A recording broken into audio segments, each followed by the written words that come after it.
here. This next song I wrote it about my childhood. But when I wrote about it, I was much closer to my childhood than I am now to the time that I wrote about my childhood. But it was written in roughly 1994, maybe 92, somewhere around there, 1994. And it was about my experience growing up. I grew up in the South. My father was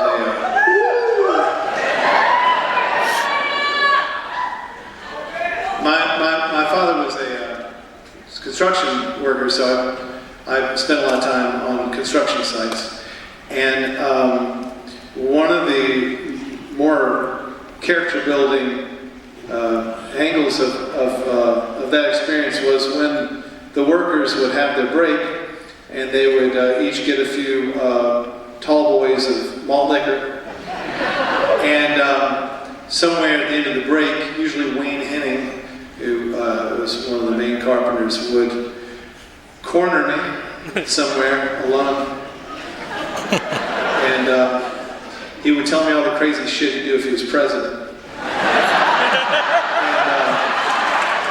So I had written this song about the things that he said in '94, and I know people attribute some sort of Nostradamus quality to this.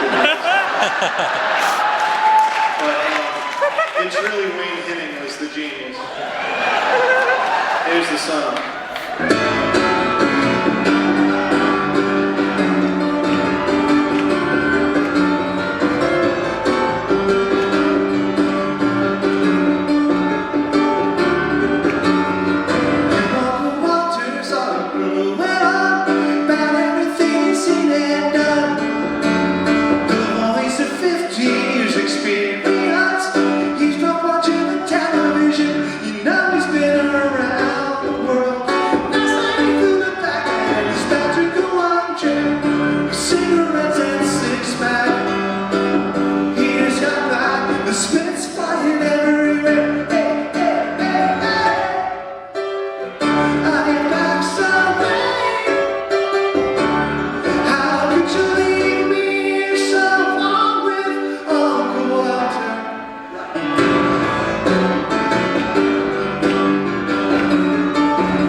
Shooting up heroin, teardrops in his armchair, a 15-minute lecture to back who just